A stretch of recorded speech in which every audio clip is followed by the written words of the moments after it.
Good evening everyone. अपनी previous class में हमने factors of development, growth and development discuss किए थे, जो कि मैंने आपको प्रीवियस क्लास में कराए थे, वृद्धि और विकास को प्रभावित करने वाले कारक। आज हम बात करेंगे stages of growth and development, वृद्धि और विकास की अवस्थाएं। जो मैंने कल आपको एक आउटलाइन दी थी कि स्टेजेस हैं वृद्धि और विकास की। बाल विकास की स्पेशली 3 स्टेजेस होती हैं, 3 मुख्य अवस्थाएं बाल विकास की होती हैं। वो कौन कौन सी होती हैं? देखिए, वैसे तो अगर हम बात करें तो वृद्धि और विकास मनुष्य का बहुत सारी अवस्थाओं तक चलता है, जन्म से लेकर मृत्यु तक बहुत सारी अवस्थाएं होती हैं। लेकिन जब हम बाल विकास की बात करते हैं, चाइल्डहुड डेवलपमेंट की बात करते हैं, या चाइल्डहुड एंड ग्रोइंग अप जैसा हमारा टाइटल है, बाल विकास की हम बात करते हैं, तो बच्चा एडोलसेंस तक यानी किशोरावस्था तक की बच्चा होता है। तो हम मेनली 3 अवस्थाओं का वर्णन करते हैं साइकोलॉजी में। बाल विकास की मुख्य 3 अवस्थाएं मानी गई हैं, जो है पहली शैशवावस्था, इन्फेंसी, दूसरी बाल्यावस्था चाइल्डहुड, एंड थर्ड है एडोलसेंस किशोरावस्था। तो हम इन 3 मुख्य अवस्थाओं का ही वर्णन आज करेंगे। इस वीडियो में मैं आपको मेन अवस्थाएं बताऊंगी विकास की, जैसा कि आप देख रहे हैं। देखिए, वैसे तो अगर हम बात करें तो 2 भागों में मेनली डिवाइड करते हैं, आफ्टर बर्थ और प्री बर्थ। प्री बर्थ का जो पीरियड होता है उसको प्री नेटल पीरियड बोलते हैं, प्रसव पूर्व की अवस्था। लेकिन मुख्यतः हम जन्म के बाद की अवस्थाओं से स्टार्ट करते हैं। इन्फेंसी पहली है, इन्फेंसी शैशवावस्था 0 to 5, जैसे आप देख रहे हैं इसमें 0 to 5 में जन्म से 5 ईयर्स तक ये मानी जाती है, जिसको हम कहते हैं इन्फेंसी, शैशवावस्था या शिशुकाल इसको कहा जाता है। दूसरी है चाइल्डहुड बाल्यावस्था, जो कि 5 से 12 यानी 5 to 12 ईयर्स का इसका टाइम पीरियड माना जाता है। शैशवावस्था का क्या है, 0 से 4 भी होती है, 0 से 5, लेकिन लास्ट हम इसकी 5 मानते हैं क्योंकि कुछ शिशुओं में शैशवावस्था के सिम्टम्स 5 तक भी नज़र आते हैं। तो मैक्सिमम इसका टाइम पीरियड 0 से 5 है। उसके बाद 5 to 12 होती है हमारी बाल्यावस्था। अब बाल्यावस्था को हम आगे 2 सब पार्ट्स में डिवाइड करते हैं। एक होती है अर्ली चाइल्डहुड, जिसको आप देख रहे हैं, ये देखिए अर्ली चाइल्डहुड, पूर्व बाल्यावस्था। क्या कहते हैं अर्ली चाइल्डहुड को? पूर्व बाल्यावस्था। इसका टाइम पीरियड होता है 5 से 8 वर्ष। जैसे हमने बाल्यावस्था को 5 से 12 वर्ष में बांटा है, तो इसका जो बाल्यावस्था का प्रारंभिक काल है, जिसको अर्ली चाइल्डहुड कहते हैं, उसका टाइम पीरियड होता है 5 से 8। ये मैंने यहाँ पे लिखा नहीं है, लेकिन आप लिख सकते हैं। और दूसरा बाल्यावस्था की जो उत्तर अवस्था है, बाद की काल है या समाप्ति का काल है, वो होता है लेटर चाइल्डहुड, उत्तर बाल्यावस्था। तो एक बार मैं फिर से रिपीट करती हूँ, चाइल्डहुड बाल्यावस्था का समय 5 से 12 वर्ष है, और जिसको हम 2 पार्ट्स में डिवाइड करते हैं, अर्ली चाइल्डहुड 5 से 8 और लेटर चाइल्डहुड 8 से 12 वर्ष।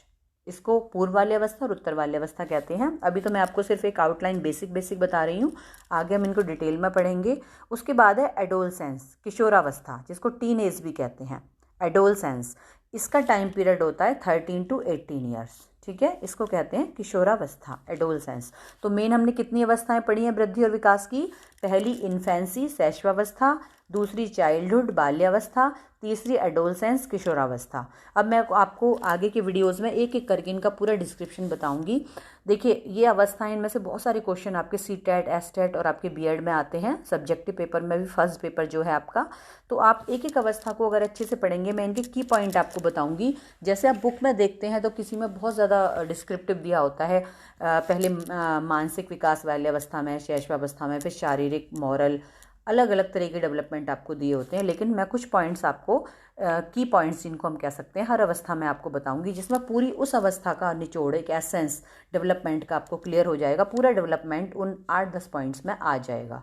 जैसे इन्फेंसी का हम लोग बात करेंगे, मेन कोटेशन क्या है इसकी, क्या सिम्टम्स हैं। चाइल्डहुड की बात करेंगे, फिर एडोलसेंस की बात करेंगे। ठीक है, तो इस वीडियो में मैंने आपको भी बेसिक बताया है। अब हम थोड़ा सा इन्फेंसी के बारे में बताएंगे। इन्फेंसी क्या होती है? शैशवावस्था। देखिए, आपको नज़र आ रहा होगा स्क्रीन पर, शैशवावस्था, इन्फेंसी 0 से 5 ईयर्स। देखिए, इसको very important period of life कहा जाता है। क्या कहा जाता है? जीवन का महत्वपूर्ण काल, यानी शैशवावस्था को इम्पॉर्टेंट पीरियड ऑफ लाइफ कहा जाता है। वहीं इसको दूसरी ओर आइडियल पीरियड ऑफ लर्निंग, यानी ये जीवन का महत्वपूर्ण काल है और सीखने का आदर्श काल है। क्या कहते हैं? जीवन का महत्वपूर्ण काल है।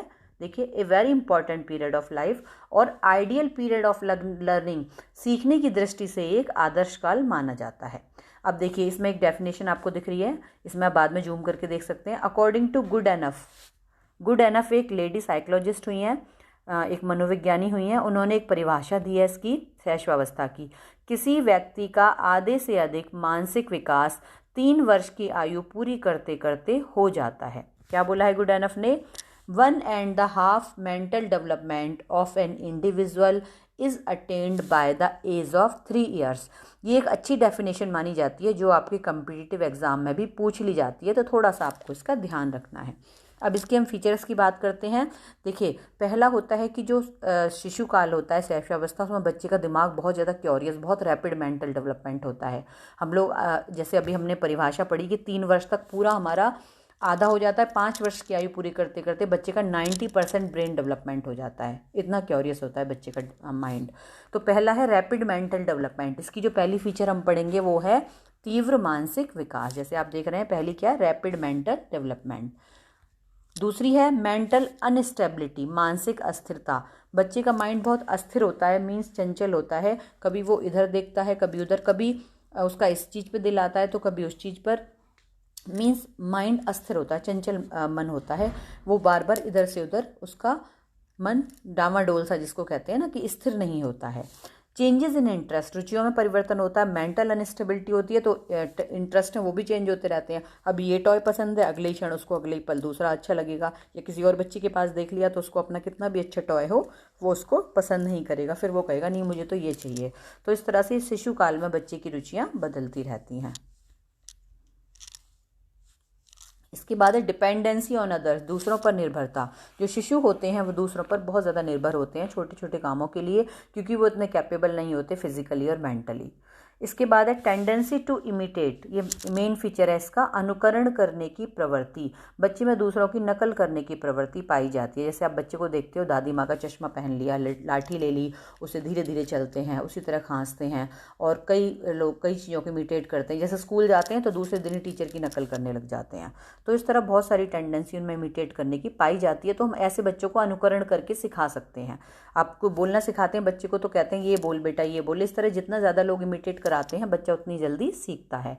एक्सप्रेशन ऑफ इमोशंस, जो छोटे बच्चे होते हैं वो संवेगों का प्रदर्शन बड़ी ज़ोर शोर से करते हैं। जैसे रोना शुरू कर दिया तो इतनी ज़ोर ज़ोर से रोते हैं, हंसते हैं तो बहुत ज़ोर ज़ोर से हंसते हैं कि आप उनको चाहकर भी कंट्रोल नहीं कर सकते, क्योंकि उनका खुद पर नियंत्रण नहीं है। इसके बाद है सेल्फ सेंटर्डनेस, आत्म केंद्रित होने की प्रवृत्ति।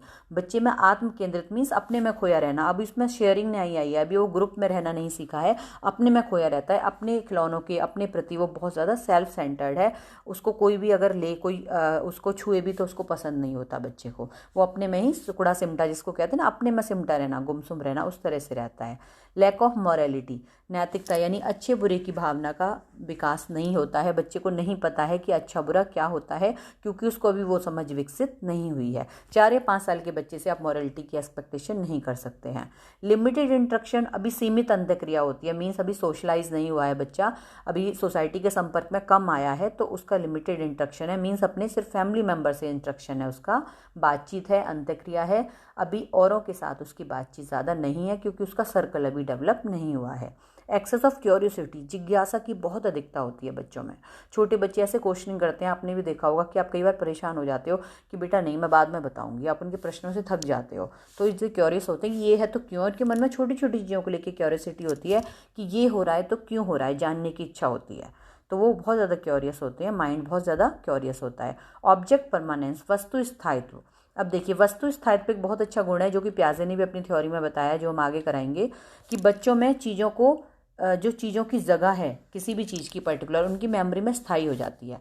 अभी बच्चा जैसे किस चीज़ के लिए जिद करता है, आप उसको मना करते हो तो वो क्या करेगा, आप उसके सामने से हटा देते हो। मान लो बच्चों का ध्यान लगा दिया आपने इधर उधर, लेकिन अब उसको पता चल गया ये चीज़ यहाँ रखी थी। अब जब भी वो नेक्स्ट टाइम उस चीज़ को याद करेगा तो वो उसी जगह जाएगा जहाँ पर वो रखी थी और वो उसको मिल जाएगी। तो इसको कहते हैं ऑब्जेक्ट परमानेंस, यानी चीज़ों की जगह का स्थायी हो जाना बच्चे की मेमोरी में। नॉलेज थ्रू सेंसेस, ऐसे में देखिए बच्चे की बहुत ज़्यादा नॉलेज, अंडरस्टैंडिंग तो आती नहीं है, तो वो सेंसेस के थ्रू सीखता है, अपनी इंद्रियों के द्वारा। जैसे किस चीज़ को फील करना, टच करना, देखकर, सूंघकर, इस तरह से बच्चा अपनी इंद्रियों के द्वारा अधिगम करता है। तो ये कुछ फीचर्स थी जो हमने इन्फेंसी की डिस्कस की हैं। इसमें आपका पूरा अगर हम बात करें तो बाल्य शैशवावस्था पूरी आ गई। इनको आप ध्यान रखेंगे पॉइंट्स को, तो आपको क्वेश्चन को सॉल्व करने में, एमसीक्यूज़ को और सब्जेक्टिव बहुत हेल्प मिलेगी, और आप आगे भी पूरा विकास उसका लिख सकते हैं, इलेबोरेट कर सकते हैं। तो अगले वीडियो में मैं आपको चाइल्डहुड की कुछ कोटेशन मेन और उसके कुछ सिम्टम्स या फीचर्स की बात करूँगी। तब तक के लिए इतना ही। आप इसको रिकैप्चुलाइज करिए। अगर कोई भी आपको कुछ और इससे रिलेटेड चाहिए या कंटेंट के रिगार्डिंग कुछ भी आपको मुझसे पूछना है या कुछ चेंजेस चाहते हैं तो आप मुझे डिस्क्रिप्शन बॉक्स में लिख सकते हैं, कमेंट करके बता सकते हैं। ठीक है, तो अब आज के लिए इतना ही। नेक्स्ट वीडियो में हम फिर मिलते हैं नए टॉपिक के साथ।